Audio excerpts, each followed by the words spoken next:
Hi friends, இது வெள்ளிக்கிழமை காலை. வெள்ளிக்கிழமை காலைலேருந்து ஒரு 12 மணி வரைக்கும் பார்த்தீங்கன்னா, எந்த ஒரு ஆர்டரும் இல்ல. நம்ம ஹோம் ஃபுட்ல பார்த்தீங்கன்னா, இப்போ குழம்பு மிளகாத்தூளும் பார்த்தீங்கன்னா, இப்போ சேல் பண்ண ஆரம்பிச்சிருக்கோம். அதுக்காக தான் பார்த்தீங்கன்னா, எல்லாமே வந்து ரெடி பண்ணியிருக்கேன். மிளகா, தனியா எல்லாமே பார்த்தீங்கன்னா, வறுத்து தான் காய வச்சு வைக்கலான்னு சொல்லிட்டு.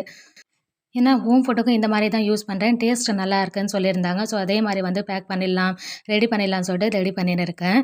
மிளகா, தனியா மட்டும் நான் போய் தனியா கடையில போய் வாங்கின்னு வந்தேன். என்னுடைய வீடியோஸ் பார்த்தீங்கன்னா, ரெகுலரா பார்க்குறவங்களுக்கு தெரியும். ஹோம் ஃபுட்க்கு எல்லா ஐட்டமும் பார்த்தீங்கன்னா, Flipkartல தான் நான் ஆர்டர் பண்றது. ஏன்னா, பொருள் கொஞ்சம் தரமா இருக்கும்னு சொல்லிட்டு. ஆனா, மிளகா, தனியா மட்டும் பார்த்தீங்கன்னா, கடையில வாங்கின்னு வந்தேன். ஏன் அதனுடைய கலர் கரெக்ட்டா இருந்தா தான் அந்த குழம்பு மிளகாத்தூள் பொடி பார்த்தீங்கன்னா, நல்ல ஒரு கலர்ஃபுல்லா இருக்கும். ஸோ, அதனால பார்த்தீங்கன்னா, அதுக்கு போய் தனியா போய் கடையில வாங்கின்னு வந்தேன்.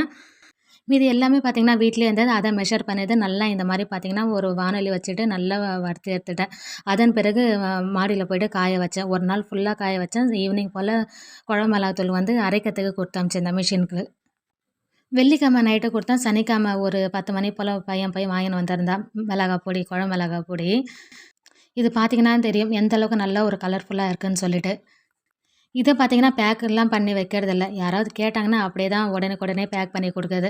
வீடியோ புடிச்சிருந்தா லைக் ஒண்ணு குடுத்துங்க. மறக்காம சேனல் சப்ஸ்கிரைப் பண்ணி